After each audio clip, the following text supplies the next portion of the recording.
নমস্কার বন্ধুরা, ৩৫ লাইফস্টাইল চ্যানেলের নতুন আরও একটি ব্লগে তোমাদের প্রত্যেককে জানাই আবারও একবার সুস্বাগতম। বড়দের জানাই প্রণাম আর ছোটদের জানাই অনেক অনেক ভালোবাসা।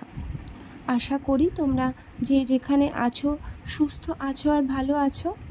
আর যে পরিমাণে রোদ আর গরম বাড়ছে সেই জায়গা থেকে আমাদের প্রত্যেককেই সুস্থ থাকতেই হবে। এই গরমে সুস্থ থাকার জন্য যে ধরনের খাবার খাওয়া প্রয়োজন, যতটা প্রোটেকশান নেওয়া প্রয়োজন সেগুলো কিন্তু নিতেই হবে। না হলে এই গরমে অসুস্থ হয়ে পড়ার চান্সটা সত্যিই খুব বেশি, এত অত্যাধিক পরিমাণে গরম পড়ছে। যাই হোক বন্ধুরা, তোমরা দেখে বুঝতেই পারছো যে আমি এখন কোথায় আছি। আগের ভিডিওতে তো তোমরা দেখেইছো বাড়ি এসেছি, হ্যাঁ শ্বশুরবাড়িতে এসেছি।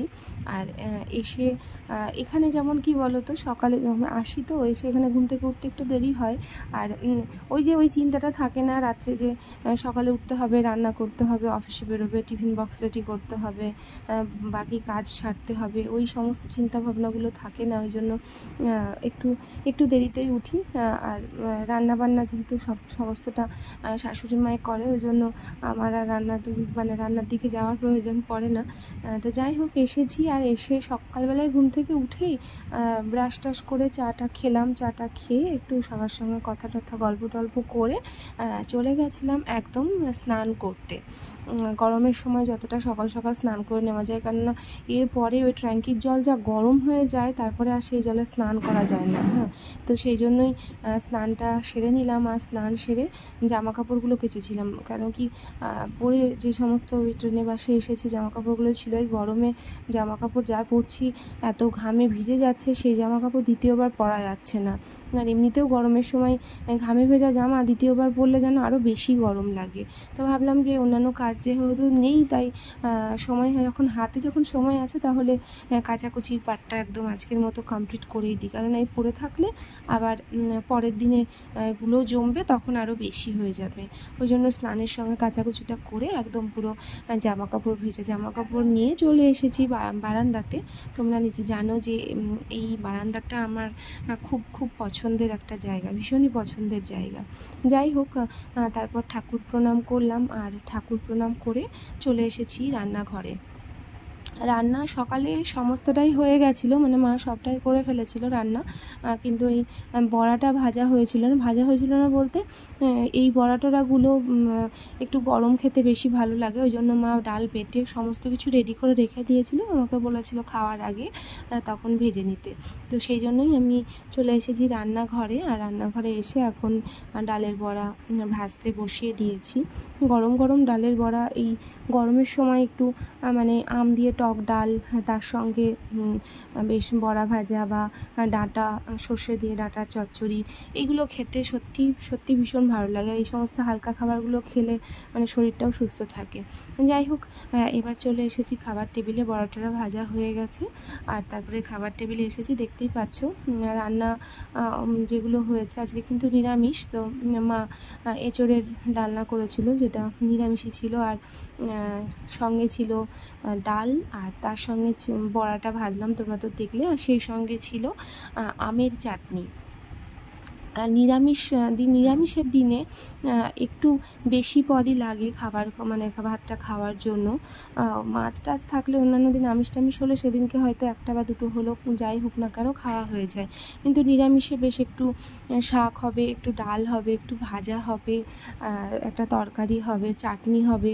এরকম না হলে সত্যি খাওয়া খেতে গিয়ে আমার অসুবিধা হয়। এবার অনেকেরই হয়তো যারা নিরামিষ খান তাদের হয়তো অসুবিধা হয় না। তো আমার যেটা অসুবিধা হয় আমি সেটাই বললাম। আমার একটু ভালো লাগে, বেশ অনেক রকমের পদ হবে সেটা দিয়ে বেশ খেতে। আর এই গরমের সময় এরকম পাতলা ডাল বা আম দিয়ে ডালটা তো ভীষণ ভীষণ পছন্দের। আমার মনে হয় তোমরাও অনেকে ভালোবাসো। কে তোমরা ভালোবাসো সেটা কিন্তু অবশ্যই তোমরা কমেন্টে অবশ্যই তোমরা জানাবে যে আম দিয়ে টক ডালটা কে ভালোবাসো। আর হ্যাঁ, ডাঁটার সিজন বলতে গেলে মোটামুটি শেষের দিকে, এখনও শেষ হয়নি। তো কার কার বাড়িতে এখনও পর্যন্ত পর্যন্ত প্রতিদিন ডাঁটা চলছে সেটাও জানিও। আমার কিন্তু সেভাবে চলেনি, সেটা তোমরা দেখেইছো। যাই হোক, তারপরে খাওয়া দাওয়া হয়ে যাওয়ার পরে মোটামুটি ওই 11টার দিকে বেরিয়েছিলাম হাজব্যান্ডের সঙ্গে। আর যখনই আসি বাড়িতে, মানে কাশিমবাজার যখনই আসি, তখনই না ওর সঙ্গে মানে সারাদিন শুধু ঘুরেই বেড়াই। মানে ও সারাদিন ওই স্কুটিতে করে নিয়ে আমাকে গোটা বহরমপুর ঘুরিয়ে নিয়েই বেড়ায়। তো ঘুরতে ঘুরতে চলে এসেছিলাম দেখো ফরাসডাঙ্গা কালী মন্দিরে। তো সেখানে এসে এই যে আমি মন্দিরটা দেখেছিলাম না গঙ্গার ধারে, খুব সুন্দর, ভীষণ ভালো লাগলো মন্দিরটাতে এসে।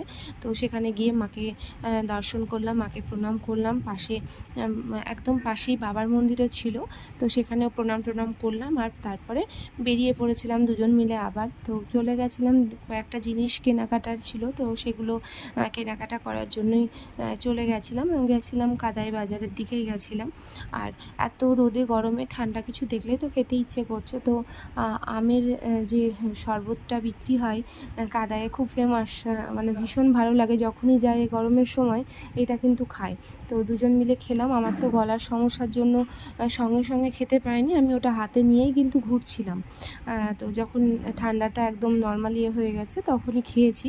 আর তারপর একদম সোজা চলে এসেছি কিন্তু বাড়িতে আসার পরে মা ফল টল কেটেছিল, তো সেই ফল টলগুলো দুজন মিলে খেলাম। বিভিন্ন রকমের ফল ছিল, আর একসঙ্গে এরকম করে মিক্সড করে ফল খেতে ভালো লাগে। মানে এক রকমের ফলের থেকে আমার মনে হয় মিক্সড করে বেশ 2-3 রকমের ফল থাকবে, সেগুলোকে বেশ কেটে টেটে খেতে ভালো লাগে। এমনিতেও তোমরা দেখেছো যে আমি ওখানে থাকলে ফল যখন খাই তখন কীভাবে খাই।